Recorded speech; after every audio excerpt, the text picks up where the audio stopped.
Marcus. San Marcus here. Yeah, I know. Here. I know. Time with Joseph Kidd. Look here, catching birds.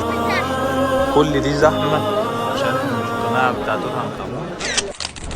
النهارده في المتحف المصري الكبير، واحد من أعظم المتاحف أو يعتبر أعظم متحف في العالم، بيضم أكثر من 100,000 قطعة أثرية. ويلا بينا نشوف الحاجات اللي جوه. طبعا يا جماعة زي ما انتم شايفين تحفة معمارية بجد والله. أنا أول مرة أجي هنا بس حقيقي أنا منبهر. الكلام ده عندنا في مصر، الجمال ده كله. شابوه.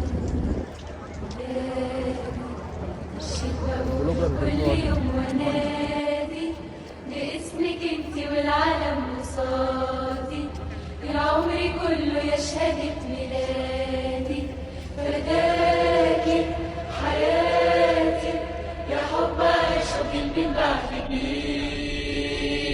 سير رمسيس الثاني، وده طبعا زي ما حضراتكم عارفين اللي هو اتنقل من ميدان رمسيس وجه هنا. طبعا كان منقول برعاية جدا جدا.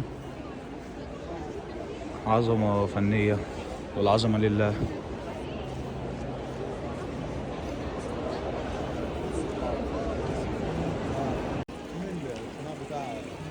والمكان ده اللي بيع الدهب. الإضاءة جميلة جدا للتصوير وجميلة جدا للعرض بتاع المتحف بصراحة.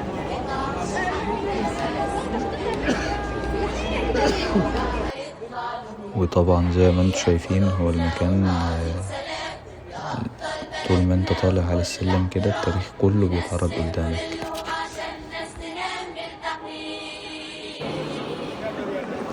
ده المجسم ده طبعا بيمثل زي ما حضراتكم شايفين الحياة المصرية القديمة. ده جزء صغير منها. وهنا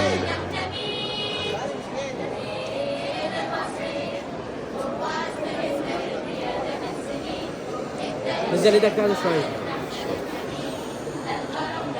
ده الحاجات اللي كانوا بيستخدموها.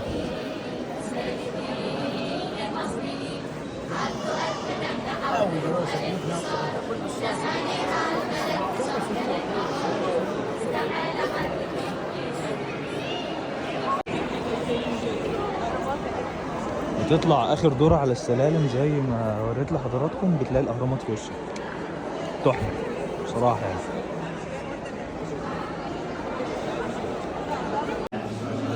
ده طبعا الاختراع ده اعتقد ترانسليشن.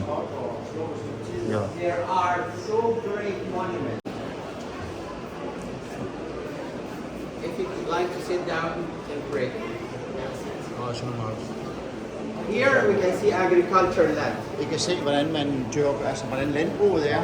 We can see taking care of animals. Hvordan man har dyrehold Hunting. og jagt. But this is very special. This is people. This is not Egyptian. Det er ikke egyptiske folk, det er det der. They are Asian. De er fra Asian. And some say this is Abraham or Joseph, Jacob and Joseph brothers. Man siger, det er Abraham og Hebrew. at det er hebræer i virkeligheden. Altså Especially they are taking care of the animals. fordi de tager sig af dyrene. So this is same time with Joseph came. Det er Look samme here, tidspunkt som Josef catching kom til birds, making offering. fange by. Can you imagine the colors like this? Vibrant, very vibrant colors. Very beautiful colors. This is place called Bani Hassan. If you have a chance, come here to Egypt. Bani Hassan.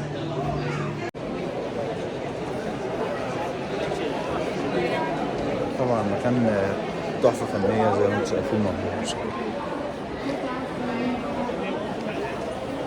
من كتر ما شاء الله ما في آثار في المكان، فاحنا مش عارفين نبص لايه ولا ايه بصراحة يعني. المكان كله يعني ايه، في حوالي اكتر من 100,000 قطعة اثرية زي ما قلت لكم، فهتبص عليه ولا ايه يعني.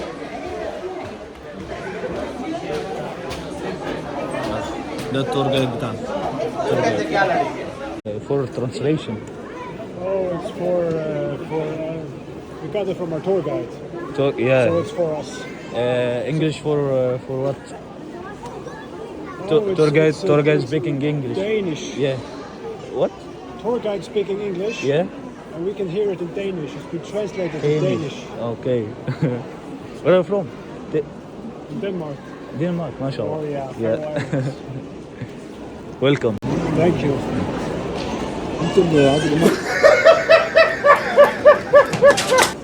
Denmark. We live here. Island, mashallah. Yeah. Denmark is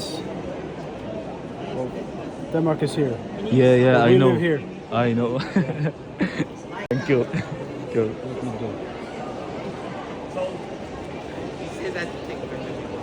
تور جايد بيتكلم انجليش بس بيترجم لهم من خلال السماعه دي دنماركي بتحول على طول من خلال السماعه. ده صديقي اللي شرح الموضوع ده.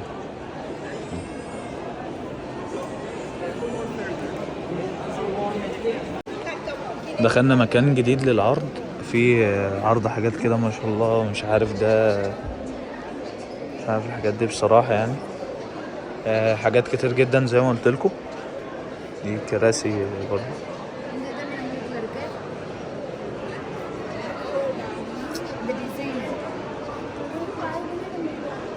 We send a little boy, 13 years old, make tea. To read tea, to drink tea, last tea in the Philippines. In the way back, this boy carrying tea was stunned. This was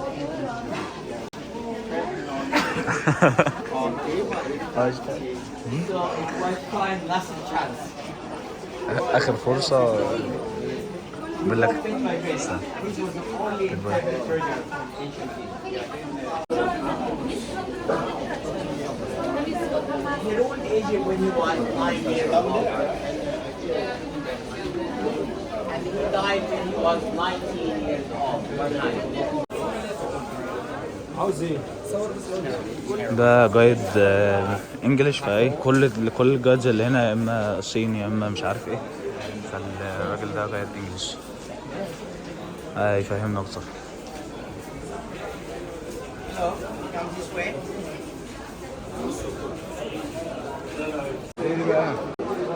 مقبرة دول. والله ما ادري. في حد بيشرح هنا اهو، تعالوا نفهم منه.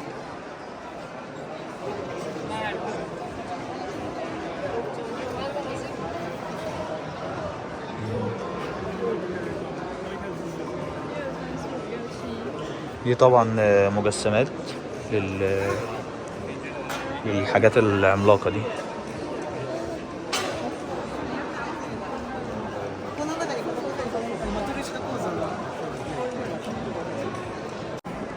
طبعا زي ما انتم شايفين آثار كتير جدا جدا، اللهم بارك. يعتبر كل او طبعا مش كل الآثار الفرعونية بس كل الآثار الموجودة هنا تابعة للحضارة الفرعونية. والموضوع شكله مهم جدا بصراحة يعني. هنا بيقولك نوع الخشب ومش عارف ايه.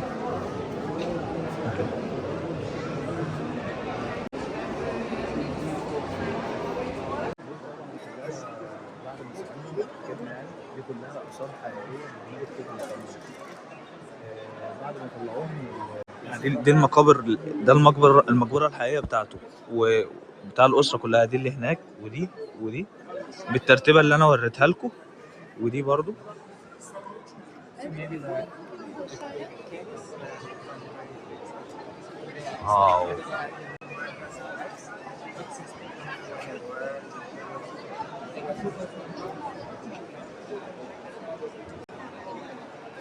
دي حاجات اللهم بارك يعني. حاجات ايه مبهر. دي الحاجات اللي انت ما بتشوفهاش غير في الافلام في المسلسلات وبتبقى كده. الاصل منها اهو، اصليات ده سوس. والله بجد. يلا اللهم بارك اللهم بارك. كنز مكنز. مش فايدة.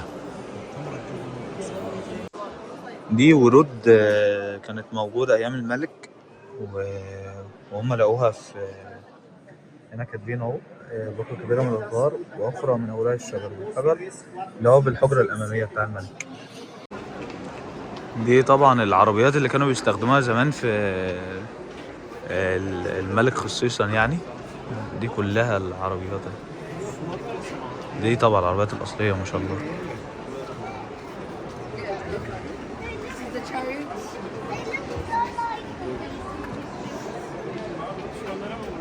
بالباور بانك عشان الموبايل فصل، اعتقد كفايته كده. Şu aradan nereye geçeceğiz? Şu aradan. لو سمحت. لو سمحت. كل دي زحمة عشان القناع بتاع توت عنخ آمون عشان يتصوروا معاه. طبعا مش هنقف عشان نتصور يعني. كل ده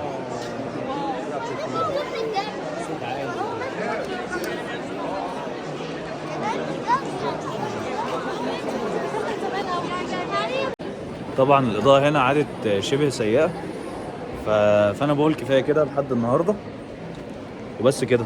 نشوفكم في مكان جديد الفلوج الجاي. سلام. كان معاكم عبد الرحمن.